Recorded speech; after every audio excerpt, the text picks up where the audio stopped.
Dul malai lobo Uganda man mati gulu siti ni ko boroning dan makaro piarangwen pikom pamea kidong council ma party Rome City Council en pilwak magiti gulu city man kimapole ti kabino pe inti ni yup milokange mo chinchinga bit matin neldwe abich medwe miabongwen imwaka alibario piariwya beach.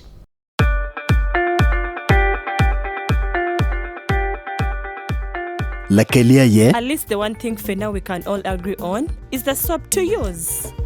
He likes that it's big and lasts long. Anti-economy. I like that it keeps my skin smooth. Ate alina echovu. And the children like that. It smells amazing. Everyone is happy. Movit soap comes in 4 fantastic flavors. Movit family soap is truly soap for the whole family. Movit. All day confidence.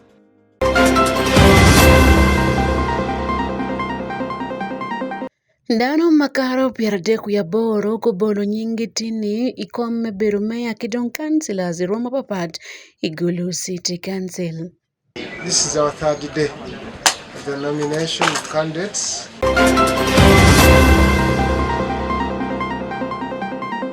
Gamente melobo Uganda tika miano gamo limden ne man $1 million pier buwan ya bungen tona bida bichel kibodul ma International Fund for Agricultural Development IFAD medongo lokom guakole pajo. Yesterday in the House, I read the proposal to borrow up to US dollars 99.56 million.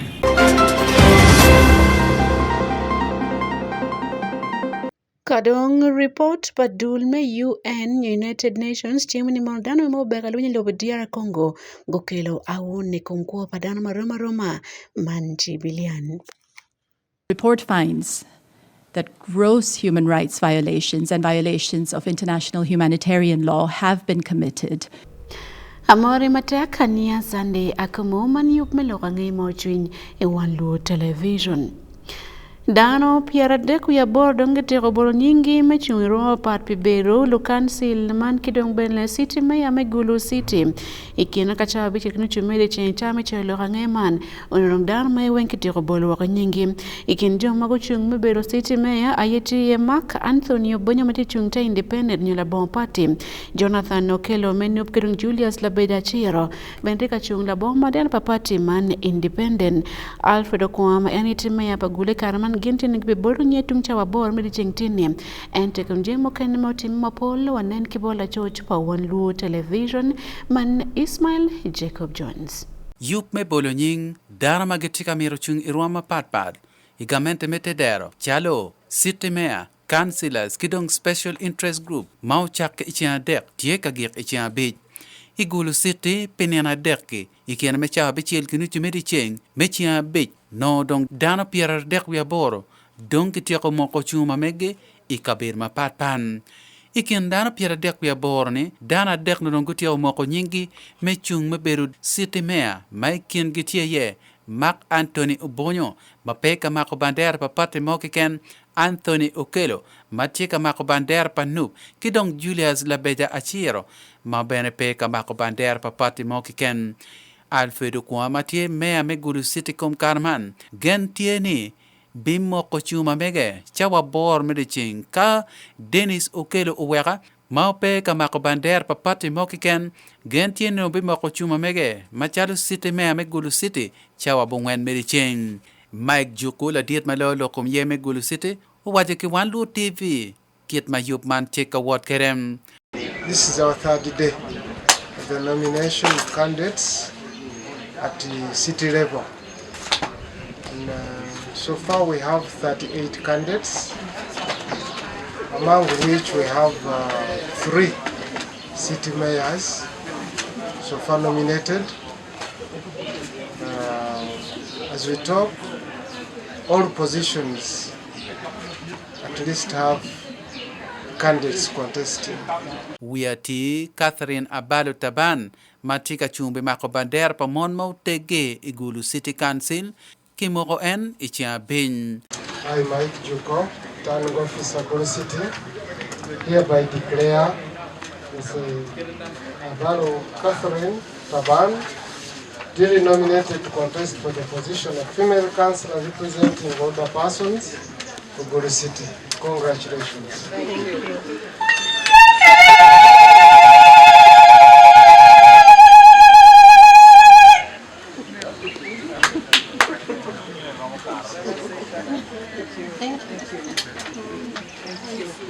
La dit chukubeno wajo ki Wan Luo TV name luchu magitika mero chung e kom kene machalo division mayor o mier go chwal war gama megi working kene mechia bichel kiching chaben. We are doing so well, and today being our last day, the turn-up is not. It seems we have nominated most of the people who were interested,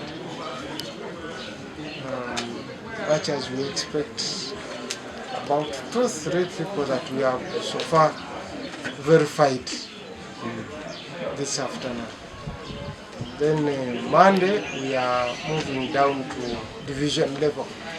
Monday, Tuesday and Wednesday. So I urge those who have intentions for contesting at division level to bring their papers. We shall be around tomorrow and Sunday to do the verification.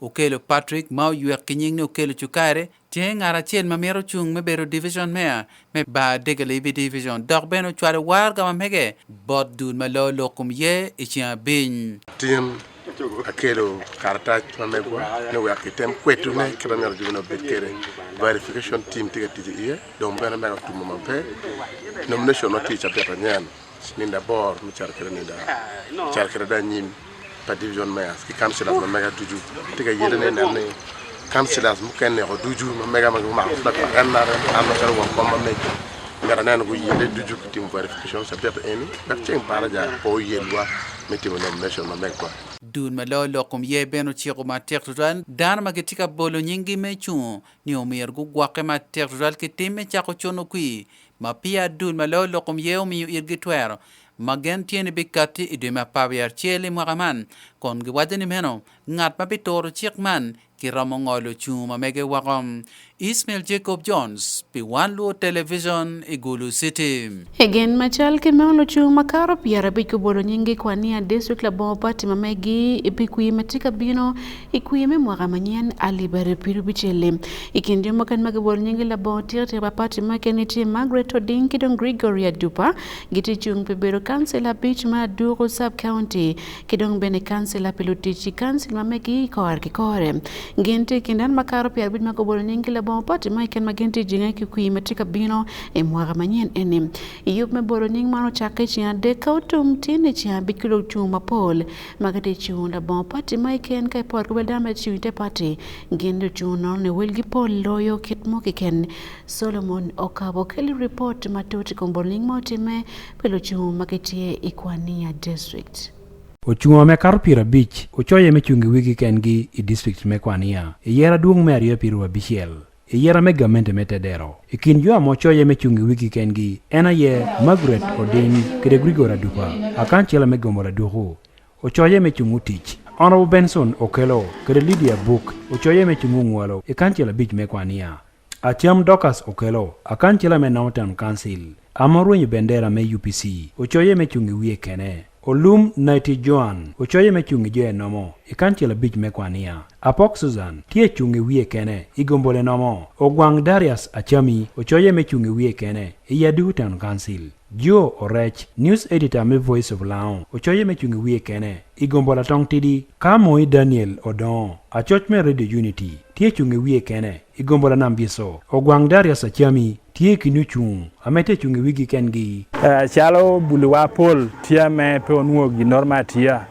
omia tiker geni kaya abedo through abino neno ni anuo kira me keto buluwa I dog teacher me rawo konyogi I dongi piana man beda peber oriaho koni idle mind is a devil worship the devil's church. Margaret Oding tie chungi wie kene me chungu tich me kwania Emad Margaret otiro neno mere piu tich me kwania agenda na tieni uti miero teaching kon gi miero wata ber welfare ge miero ne utio o ye hera ber danginara woti ye no tij mir bedame danu ti ya me chunyo pie ote chule dan kakare ka jo ame miero megi wudi me buru chalo ponye mir da megi wuda ber kwiri obedo duoni obedo twermu wulwa ke nomo do kwira me bol 2026 obedo duoni ame unity chwali council abich me kwani ya district kunu yae nomo tekide icharo kwiri ko atata nonda icharo duoni ko icharo na hatweru ni ko do ana po hata chung pijo ame owinyo gine ni they are voiceless arwate kede bongoni okwiru jok adiri ko me wibie gina chira lichi yene gindo ututamni ginda do obiru mengono me ballo jami ha kada dong joaporo for example kaina 2026 joame feeling candidates giame obiru independent from the same party unyuri pola candidates obiru ngono obiru porro ame man ata oni parties mirungono ke reconciliation bod jo angono jo porro so that their house should be in order. We're joining on withdrawing their candidature from standing. Tuer chuny oweho chuan Paul ochoye mechungi wiki kengi kitame Moses Uduono UPC party registrar ikwania tiro kede achalo jo hedo ya worko has independent candidate nyone chungi ni da chira lech ngurne gindo ya weho UPC ko otela kana ma UPC ama obinu nuongote abiel jono nugi na ya weho par ma UPC ko tekido chakre aworo ni tekono atela ma UPC ama woro cho an independent candidate tipo da mede word kere independent candidate ngoen losing position er ko me tela I parme UPC dang manu po bedo gina ma ko ti chik nye pen chik me party me chapa ching chika duong me lobo Uganda chora piera biro wiario rekarangwen miyo twero bora nywale morke ken me Uganda mechu ite pari unyuchunge wiye kene amut pe Wan Luo television Solomon Okabo Ikwania district Kawadire wacheri ya Pach municipality yume bolo nying beno bedo tie kono nirma giki ki bolo nying danario magamel chung pe bedo won komel sia beach ijawa bikere ke kapirario ya beach ki bolo nying at maene miel chung pe bedo won komel sia beach me enne kwania kuno ya Pach district man municipality Ambrose Agecho piyume NRM kadoke wa otieno ki bolo nying asanti odome UPC chawa aboro kinuchum na chotma mewa man Jasper Gwel Kilimatut ikima bolo nying mano woro kweleke ya Pach municipality man nepe kompa won kom kidong do telemo kene I council me district chawa bich kidake aperewa bich meo diko chwak party me NRM me dekere ko talagia meti Apach dichi kubini choro opicha dula me bo yera I Uganda kani jange me Apach kana me jomagi binu muk yom ye kirelelo ka berger kare meter danagi bibere won kama bich menu entia uchoye man Ambrose Agej achoye tung chel dan kono chawa bori dake apir deng nono me dicheng uchwak party me UPC me dekere talagia me dang ti Apach dichi ginango binu choro opicha dula me bo yera ameti Apach kana me ginango retero danagi man asante odongo amenu uchoye me bere won kama bich me Apach choya jomagi ame dana me bo ko kom yera I Apach district kubinu berge kar me jollo jomagi man Joseph Omona en kono jollo jomagi tiro ni manano kon chahlo kere Ambrose Agej ko kom choya mere ni man. The team has looked at your nomination papers. We have verified intensively and you fulfill the requirements expected of you for the nomination. And I, Omona Joseph, being the returning officer for Apach Electoral District and pursuant to the Local Government Act, Cap 138, declare Akech Ambrose duly nominated as a candidate to contest for election as district chairperson Apach District.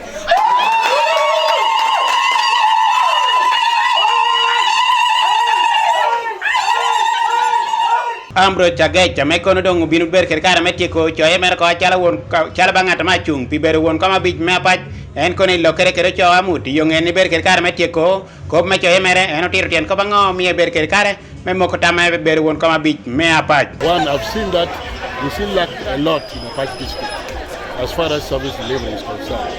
And when you look at health department, you'll find that there's so many problems in the health sector. When you go to road, there's so many problems in the road sector, more especially district service. You will realize that district service is so corrupt, whereby if you don't have 10 million and above, your son or any of your son cannot be deported. So I'm looking at that. Then when we look at water coverage, it's still very low as far as Apache is concerned. And the most important thing why I've actually stood, one, I've realized that we don't have the linkage between the politician and then the community. The moment they're elected, they completely actually relieve themselves from the community. So I'm seeing that I'm going to link the community together with what? The political way. I'm seeing near Paikan, pensioners pay for almost 6 to 7 months. This is very bad. Here do Jongo producing a Yai district can how to Kampala for payment. So Pekadu TTN. Pensioners, Chitty Gino to budget.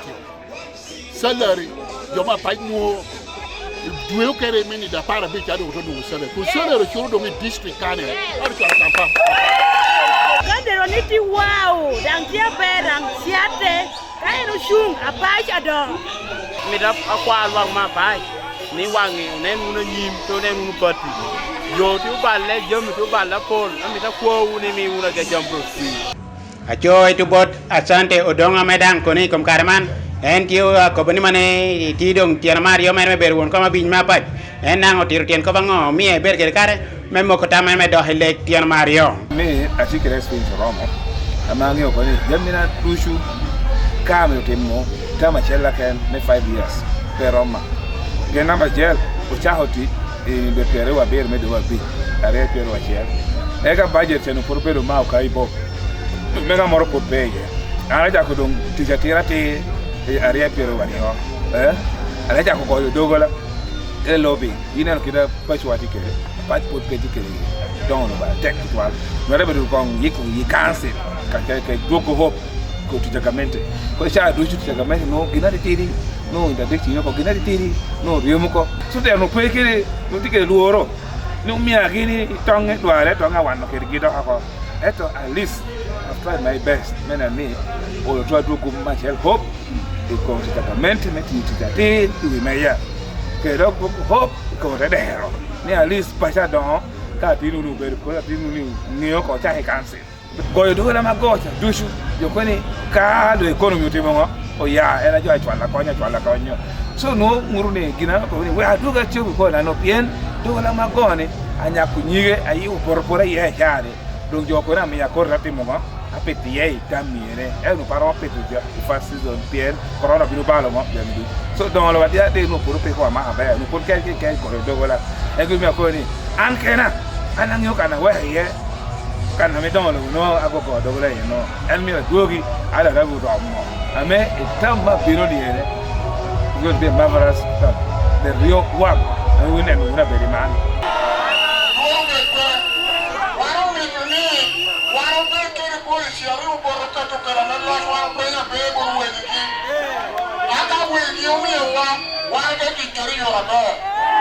Wan Luo television just pegwel Yapaj district. Kawawero lokombolo nying luchungu nyim yub matika bir me bolo kuyene mwaka manyene kilego lo gwa ku kilo cholo rangeya me gwa ke matek ben yo peru mamalo pien gene lo command mako kum matek loyo gen go ber katini wer me yo ngej bol wak dong ben gwa ber palwak en ni kom kar me kuyini e kar me fonye madun me UNESCO yo bolo gwa ku go wa ni mono e kar mo ken do chod mege wane pien polene no gurubi wak dang mo ken atada go beno gen mamoko ni yeno belo chod pere ene chawa me teach menom wanen kong report kom yo paro cholo kangi lugwa kuj en ni kom kui matika bino e mwaka manyen fonye menena chel ma time ke gulu sitini o kero ka chel lu kwang lo ngea magi choy odi poko lo ngea ma pat e komala me Uganda fonye man dul me UNESCO kon gi kupe ke ministry ma lo kom fonye ke turo ene go yubo pile kwang lo ngea nyim yeme mwaka libero ke pierario ya bechen lu dira mo kene maguber ka fonye lo kwang lo ngea ke gulu site ginyor luor ma tek talne kuyime mwaka manyane woro mo beru poliet twan kay neno kit ma wo beru kere ye primary papati NRM Daniel Kawesi Mati Assistant Secretary General Malolo Kumtekwaro Bot Uganda National Commission pe UNESCO mau chung pikaran madiet pe commission man ulego lo kwang lo ngea melo putam mau akibot lo gwakuj ikara me yema tika bironi in the NRM primaries, the kind of violence we anticipate that likely the general elections coming next year are likely to be bloody. And therefore we need to dialogue and see how can we help as stakeholders to de-escalate the situation. Lo kwang lo ngea mo kene bene go wajne menam kache nen lo mema magen ki a ipati achel ke ken gilwan ikomge lok mama ko lokum yera ki dong bene chente ma ki tiu kere bero poltran chi ngoma ramotime karme yemi makaliber ke pirwa bichel mano pati ma pol ma patpan gitie katelle iken game ikarme fonye man mau time ke kaganyer hotel igulu city Moses Ogwang Mathieu community liaison officer pia bile megulu district wajani karmo kene pero pinom pianni lukwang loka ngeno guchiar gu nyube ikin dan mano gitie ka jemo dok ben no kitika baila gwen ikom abile clubs. Now there are situations where the officers will come and they will have time and engage. But there are situations when you come, they will welcome you with a stone. Now once you have welcomed you with a stone, what is the ration of a stone? Now the tear gas must come.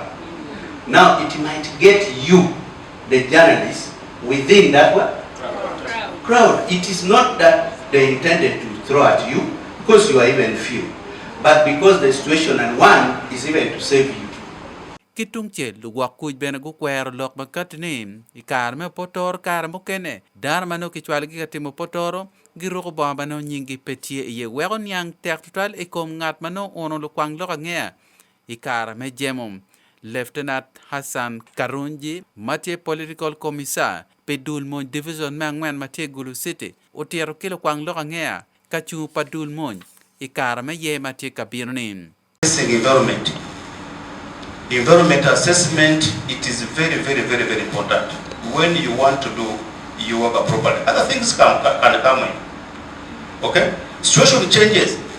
And when the situation change, you see this one is running there, the other one is running there. But you should also make sure that at any point that you are in, it is very safe. Ikarame Yupman, Ambrose Honoria, Mati RCC Megulu City, Ikarame Yapo Yupman, Uchiko Benema Tektuta Lukwang Lokangea, Magibiti, Ikarame Yematika Binoni, Kidong Bene Yup Mokene, Menene Gengicho Lok Meka Karem.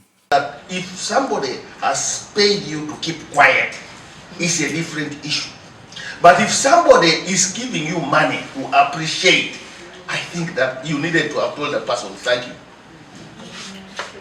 Yes. Let's just not be negative. I am asking, you people have been in the media for a very long time. The people here, during the time of compensation, wrote the names of big shots. You never ever exposed these people. They have cheated people here. What are we expecting the media? Expose bad elements in society. Expose. When somebody does a wrong, expose the person. Sheikh Musa Kelil, Matila Lopko Mufti, Pekomalo me Uganda, Wajane Pere Tektotal ni Dul Egeni Weng, Guti Kachel, Ikarame Ye Wek Korome on Mokiken, Peo Kati, Nge Bolukui Makalibero Kipiru Bichel. I humble appeal to you that it is very important for us that we need each other. As civil society organization, we need you. You also need us. As government needs you. All different stakeholders need you. But work closely with the police and follow the advice of the liaison officer while doing your duty. Yopman menena chelo bino kimire mejingo kera palo kwang loka ngea nyim yeme makalibero kipira rio ya bichel. Ismail Jacob Jones, Wan Luo Television, Igulu City. Kawawero kumalo melovo Uganda gamente melo mani wokibon gankal melim kidong gankal mefugi kat kon kelok nyim komiti mar mokochek maneno lokomte ke chalim gitika mieto gamo limten me $1 million pier bone bungwen tona bida bichel kibodul makiluni International Fund for Agricultural Development IFA de yomachek gen kitika mer kontit kiliman medongon lokom gwoko le pajo kibenjingo keromeki ite yup makiluni more resilient livestock value chain project man relief iyo machek Fred Kajubi obirte nyim committee man me atmokotik kaneno kit makikat kwerge taman kidong loktiningo kibolo me committee man ikumtam megamo limudoke teno man limden mokene makibi mero ikum limden mapol madongtie iwilobo Uganda ni Itetela pa Minister Matiri Pilokom Limi Uganda Henry Musasizi Ludirman gitika meto gamo $1 million piara bungon ya bungwen tona bila bichel kibodul ma International Fund for Agricultural Development IFA di yomachek menene gingi kero kono tek medongo jema kano makalokom gwakole me pajo weki medro metayup makiluni Resilient Livestock Value Chain Project man relief yomachek. Yesterday in the House, I laid a proposal to borrow up to $99.56 million from the International Fund for Agricultural Development to finance the proposed Resilience Livestock Value Chain project, and subsequent to that, today I am here to formally lay the same proposal to the committee for your consideration. Project man tiki kero nyokitiki mire me konyo dok pochi makaro $100,000 kildano muken marom $2 magoboke megina tia percent piera ngwen boberu 1% piru abich boberu bulu kibitiyo kidano magiti district piera bicho abich meke biyero ki mebiro ite project man. District enteke yergi boberu kero minongo kono jema bejo megwako chakidong rinyu palei kabeni go boberu kero mebeki yo muken makone gen kemikalagalak mepiny kachil kiriemo chan. Uganda's Vision 2040 and the National Development Plan, the National Development Plan 4 Strategy and the NRM Manifesto 2021-2026 recognizes agriculture as being the central to the country's economic growth. NDP 3 and 4, which aim to increase household incomes and improve quality of life of Ugandans, present the agro-industrialization program as one of the key programs to deliver this goal. The agriculture sector contributed 24.7% in financial year 23-24 of the national GDP and continues to employ approximately 70% of Uganda's population directly and indirectly. In absolute terms, the contribution of agriculture's total GDP increased from 35,360 billion in financial year 2020-2021 to Uganda shillings 50,010,000 billion in financial year 2023-24. Relief project man tiche go jima pol magen gibi mi bodane kineti ye loko medongo jima go wai guri ki jima ken mapiki tek medongo lubo metu malo rome jam kidong pi palei ki bene medo ker menyol pa en lei magi wek dwelgo mete ikin kare manoke ken. To reverse the poverty and low agricultural productivity trajectory, investments such as access to quality livestock breeding materials, research and development of livestock technologies, increased water for agricultural production, enhanced farm infrastructures and structures, storage, market access for livestock, and livestock produce, among others, are required to enhance sustainable agriculture. Ikinde magitiye kono yopo laboratory nyaka pim madiet me pimo cham kidong ng'om manole berie gedo kaber me yopo cham pale kidong bene miyo ker bolufu ijam me kar man kinyun mukan mapigitego maramo konyo gin ite tiro me wilobo. Kare bet kumeno komiti weng fut piago yeng kilokman gino waene mono gitike luoro pien lim den mati wi Uganda tika meda mere kar ke kare e kare mano mi odemia bichele mokati onotie $1 billion piere wi abich tone abich. Ministry, this loan was going to be cancelled. So I think the ministry is not tracking their loans that are. So there is also need for Ministry of Finance and Agriculture or the pre-implementing agencies to track which loans are almost getting first off before they are signed. Mapol ben gitikila pe ni komping o mer gamlim den ki wo kundi mapol me don fu Uganda ka kel gi bero mere mot bero ganka man ci to anyo der pa gankal man pe kitiyo kwere onyo bene pe o borlu fu mai tedero. Kare bene la peny kiluoro tima Paul, Minister Musasizi, Olewot Committee man ni mono limden matilo wa Uganda fut kiromo tije mabe, dok bene Uganda teka duoko lime kore, omiero po nyaluoro. Eno wani mono project ni pobo don ker me gwoko leken ento bene bumero ker palobo Uganda me oichuk mawogo kibene jingo ker me chik mamako loko mgwoko lek pu ilobo Uganda. Pe Wan Luo television e yup melonge moching Fred Kajubi. Higa mapat ke lobo Uganda dulmon mati lobo DR Congo Marwanda chunye genman M23 kidong lomon me lobo Congo kidong jomoken mengo berkalwenye DR Congo UN ko wani mono wengo timo balmaramo komko padano dokman tuero bero balmadit makilwene mon bale komko padano kidong balmelwen makipiro ko ikomem enyim kot me lobo dulma UN ya report ko magen ngo berkanene getimo kwedi DR Congo report magen go yaro i lokelo cholo kang'ia ki Geneva. Aduoke kwed padul ma United Nations komngo ma oteme lo mitika teme DR Congo man in North Kidung South Kivu nyorne mondan mapol kitimo bale kumgeni lwen mo chake tum pamwaka ma okate dok bene poleti enek mo time kidong anywayo mebur mapol mo time kum chibilian.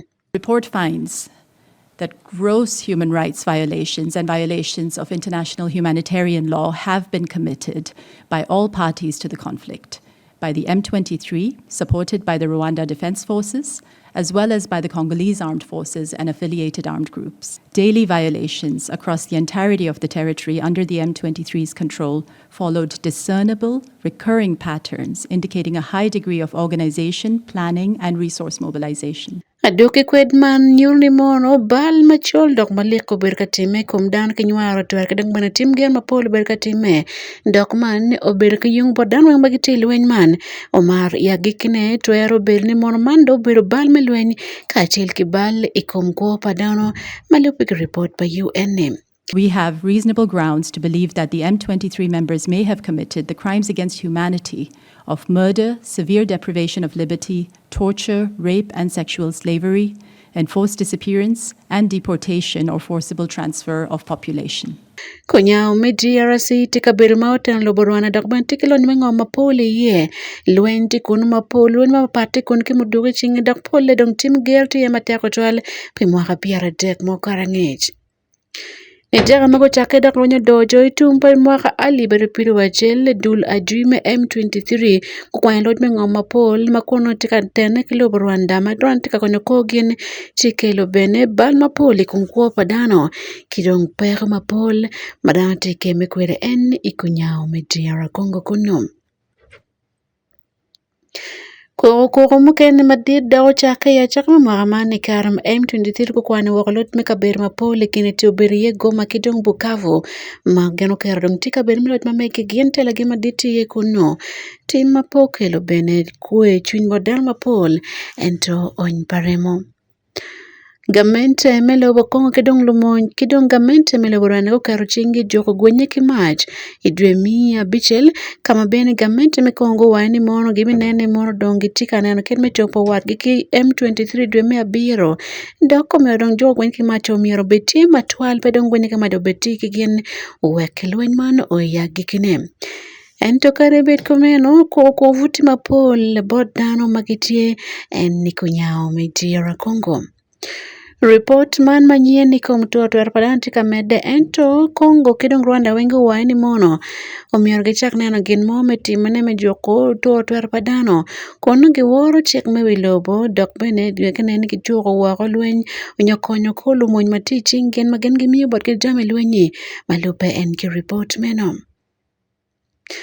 Kwedman dul me UN Human Rights Council ayoti midwemi ario nyorni mono jo ario ni wengpo berken me gwoko civilian tutuale kar me kwanyo boma me Goma kama kemoni gai kwan kidong odiadi mapola ta. Pe Wan Luo television ni yup me loga ngay mo chwiny ania Sunday Akumu.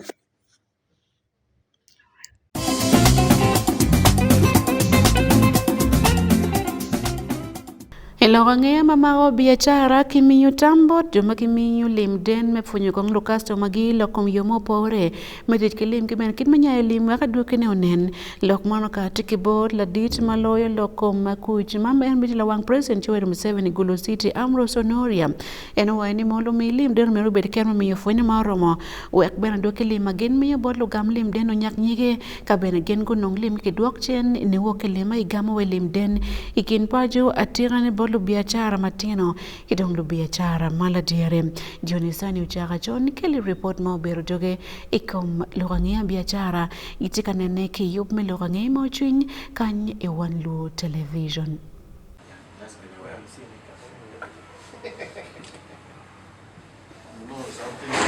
Tich kilim la bon ngej mo ken ayo wero pol biachara na mapol ikin paint kato chipi man pire tek to twane luak magi kuoy te der dul mapat pat miero gu bet ki ngech metik kilem Ambrose Noria dijime Gulu City wajuni dano miero o chaketo lemgi kama Ramadan ye dok ni dul magi gwokolim o miero gu chak fonyo dano edir metik ki chente.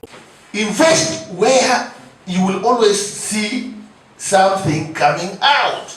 Now, most of our financial institutions do not invest in teaching people how to manage their finances. And issues of finances, you are only poor if you want in Uganda. No, that's it. Lot of opportunities. We have a long way to go, but we can't start with Uganda. Let's start with northern Uganda. Because we all know that northern Uganda is more blessed than many places in this country. It's only that we have to push, we have to love each other, manage our finances, and then we avoid being that other very small one.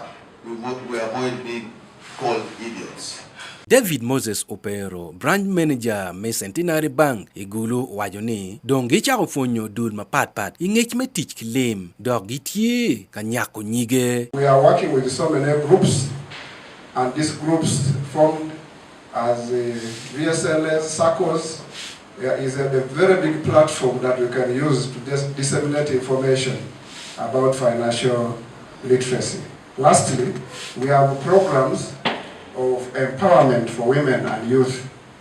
And under women, we developed what we call a superwoman product, both account and in terms of credit, to empower women. And through this, we organize women in 2 groups, and we are able to organize different trainings in terms of business mentorship, in terms of financial literacy, and of course, the bank does this through different partners who are providing finances and capacity building. Godfrey Sanwat, one compa Uganda Financial Literacy Association, ejae magulu ki Northern Uganda, uterone ngejman bikonyo, ot dul ka chel ki lob Uganda, ikir megwako, ki teach ki lem, iyo maopore. The knowledge will trickle down to our families, our communities, and the nation as a whole will benefit.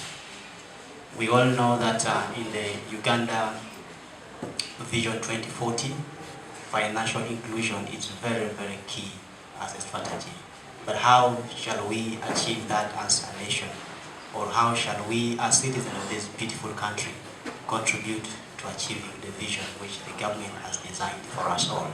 Daniel Ayebare, President of Financial Literacy Association, uterone lobo Uganda food miru tutematek wek luak gua ki chan nenoni dano tie ki ngej matut ikid me gwako lem. We have an existential crisis as developing nations. This is not to be a prophet of doom, but I think if we are awake and aware to these circumstances, then we can prepare ourselves to leave something for our children. So etc. I'm not a prophet of doom, but business as usual will not get us there. Uganda will be here for a long time, but I'm not sure our people will survive unless we wake up. When I attended the TOT, this training of trainers for financial literacy trainers, 3 years ago, I couldn't believe how ignorant I was about the basics of money. Yet I was working in the financial sector. I'd been there for 10 years, but I couldn't believe how ignorant I was. So when I was made president of the association, I promised myself to create an awareness amongst our people so we could all survive this animal called poverty. Ngej melim food mete matek bod luak mai te der. Wero kongi riemo chan kono gitiyu ki chente yo maopore. Wero dulman ki charo me fonyo luak tich ki lim mabe. Pi Wan Luo TV, Johnny Sani uchara chon Igulu City.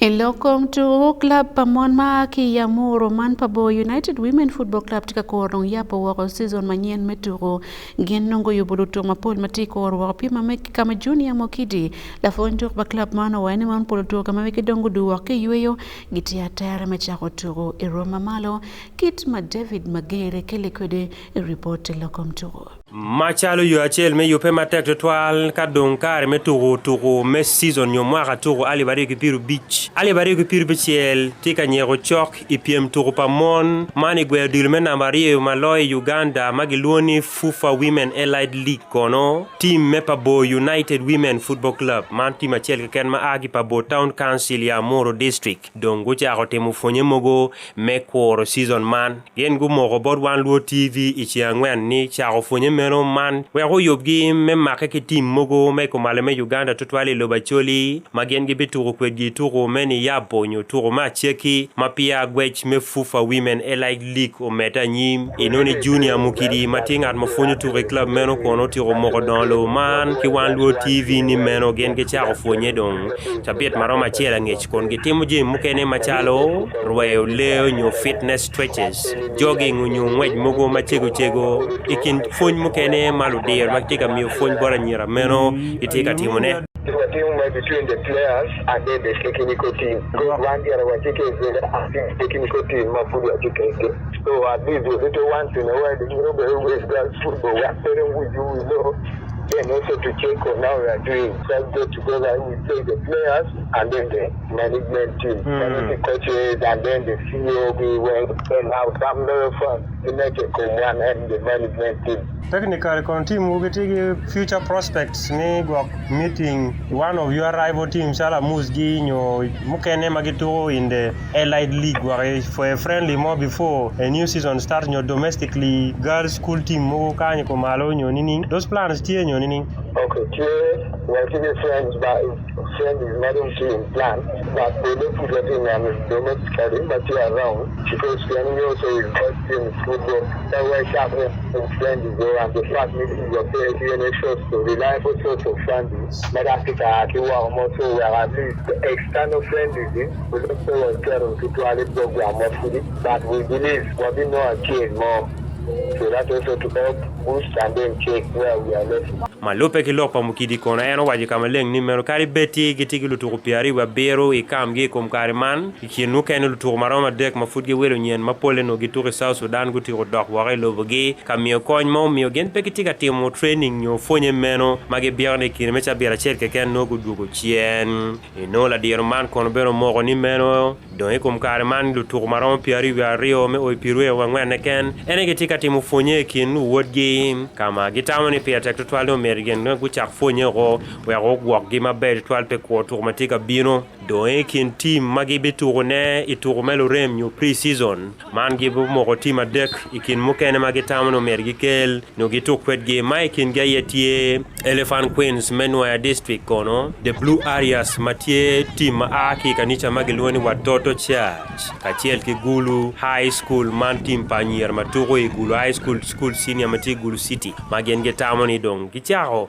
winye menene ol togi yubo nien magi betugo inoni pa bo United Women Football Club kono no don ikine medwe ma bero kidwe ma bongweni gutu welu tura bichiel kolo memeri kom lutu piari ba chiel mano don itim mege ma we welu tuge do a woki piari ba chiel cher piari ba bero e kom piar dek madul mador to dil Uganda mero man Federation of Uganda Football Association oni FUFA merni obet kwene wiupo ni pa bo United Women Football Club en don team matek loy ko malme Uganda ikin team pamon kon ke tugo mena mario igwe dil pamoni Uganda Man FUFA Women Allied League kon season mukaro gen guti otukumeni na bangwen I Uganda olo kaben guti mabe tutwal I Elizabeth Group man group team agi ko malo gi ko nyame Uganda kam guti ona mario ke pon piari rio eturo apa wi rio duchu lokange kom turi Wan Luo TV David Magere I Amoro District.